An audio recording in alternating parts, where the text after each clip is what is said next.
और एक बड़ी खबर हमने आती हुई देखी थी यस बैंक को लेकर। यहाँ पर निवेश की तैयारी हो रही है फंड्स की तरफ से और वहाँ पर आपको पार्शियल मंजूरी भी मिल चुकी है रेगुलेटर की तरफ से।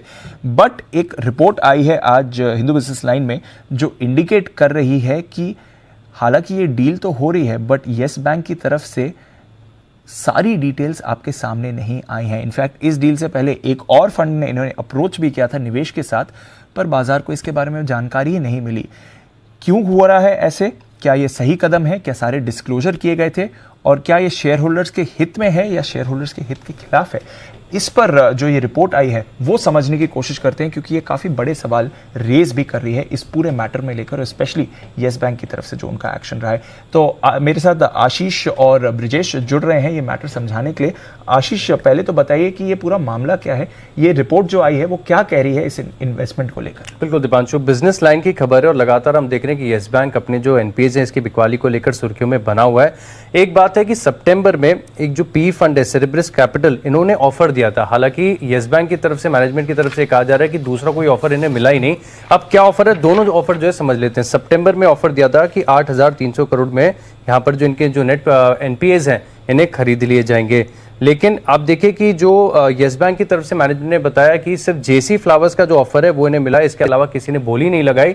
तो जेसी फ्लावर्स की जो बोली है इसको मैनेजमेंट ने स्वीकार कर लिया है। अब आप देखिए 8,300 करोड़ का जो है पी फंड सेरेब्रस कैपिटल इन्होंने ऑफर दिया है, अपफ्रंट वो पूरा पेमेंट देने के लिए तैयार है। लेकिन इसके विपरीत जिस बोली को मंजूर किया मैनेजमेंट ने, इसको एक बार देख लेते हैं। यहाँ पर जो ऑफर आया जेसी फ्लावर्स की तरफ से वो 12,000 करोड़ का है। अब आपको सुनने में ऐसा लग रहा होगा कि 8,300 करोड़ आपको सेरेब्रस कैपिटल दे रहा है और 12,000 करोड़ दे रहा है, तो 12,000 करोड़ काफी बढ़िया ऑफर है, इसी के साथ जाना चाहिए। लेकिन अगर आप इसकी बारीकी को देखें तो काफी इंटरेस्टिंग निकल कर आता है। 12,000 करोड़ में से सिर्फ 15% जो है जेसी फ्लावर येस बैंक को देगा अपफ्रंट। इसके बाद जैसे रिकवरी होगी उन स्टेजेस में इसका भुगतान किया जाएगा। यानी 12,000 करोड़ का आप समझिए केवल 15%, 1,800 करोड़ के करीब करीब आता है, तो उतना ही यहां पर दिया जाएगा। इसके अलावा जो 85% है वो पूरी तरीके से रिकवरी के ऊपर निर्धारित है। एक तरफ जहां पर 8,300 करोड़ सेरेब्रस कैपिटल अपफ्रंट दे रहा था, यहां पर 12,000 करोड़ आपको चरणबद्ध तरीके से देखने को मिलेगा। सिर्फ इतना ही नहीं, बाकी की भी अगर आप शर्तें देखें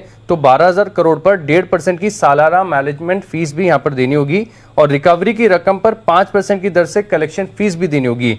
अगर रिकवरी जो है ये एआरसी वो ज्यादा कर लेती है, जो तय है अमाउंट उससे ज्यादा होती है, तो यहां पर 20% अतिरिक्त फीस जो है येस बैंक को देनी होगी इस एआरसी को। और जेसी फ्लावर्स की जो एआरसी बनेगी इसमें भी येस बैंक को 20% हिस्सेदारी खरीदनी होगी। जहां पर एक तरफ येस बैंक में खुद पूंजी की तरफ दिक्कत आ रही है, ऐसे में इस एआरसी में भी 20% का कैपिटल एलोकेशन इन्हें करना होगा। लेकिन खास बात यह है कि येस बैंक की तरफ से कोई भी डिस्क्लोजर ये नहीं आया था कि इन्हें सेरेब्रस कैपिटल जो कि एक पी फंड है इसकी तरफ से बोली मिली, तो या फिर शेयर होल्डर्स को नहीं बताया गया, यहाँ पर एक्सचेंजेस को इसकी जानकारी नहीं दी गई।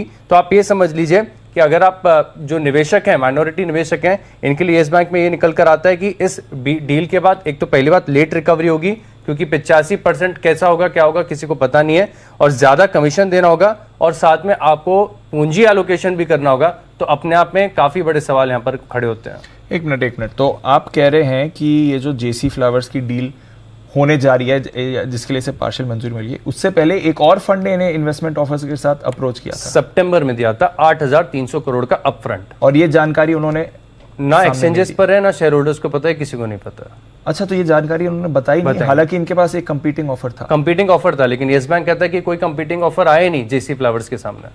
और आप कह रहे हैं कि ये जो ऑफर सेरेब्रस का था, इसमें जो वो सामने से कैश दे रहे थे डायरेक्टली, वो काफी ज्यादा बड़ा था। जो इमीडिएट कैपिटल रिक्वायरमेंट थी वो वहीं से कवर फिर एग्जैक्टली 8,300 करोड़ आपको पी फंड दे रहा है सेरेब्रस कैपिटल। इसके मुकाबले आप देखिए जो 12,000 करोड़ है इसमें कितनी सारी शर्तें हैं। सिर्फ 15% आपको मिलेगा अपफ्रंट, 85% पूरी तरीके से रिकवरी के ऊपर डिपेंड करता है, 20% यहाँ पर एआरसी में आपको हिस्सा लेना होगा, और अगर रिकवरी तय अमाउंट से ज्यादा होती है तो 20% अतिरिक्त फीस भी देनी होगी। तो पहले जेसी फ्लावर येस बैंक में पैसे डालेगा, फिर येस बैंक उस पैसे को एआरसी में डालेगा। एग्जैक्टली और फिर वहां से रिकवरी जो होगी वो आपके पास। हाँ, और रिकवरी अगर ज्यादा होगी तो भी 20% फीस देनी होगी। ये तो घुमा फिरा के चीजें हो रही हैं।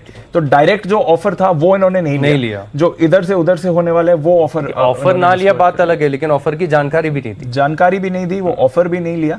और जो दूसरा ऑफर है वो उन्होंने ले लिया है और इसका डिस्क्लोजर भी नहीं किया, पब्लिक के सामने भी नहीं पता चला कि चलिए एक कंपीटिंग ऑफर था, वहां से फिर आप डिसाइड कर सकते हैं कि कौन सा बेटर ऑफर है और आप उस पर फिर व्यू एक ले सकते हैं।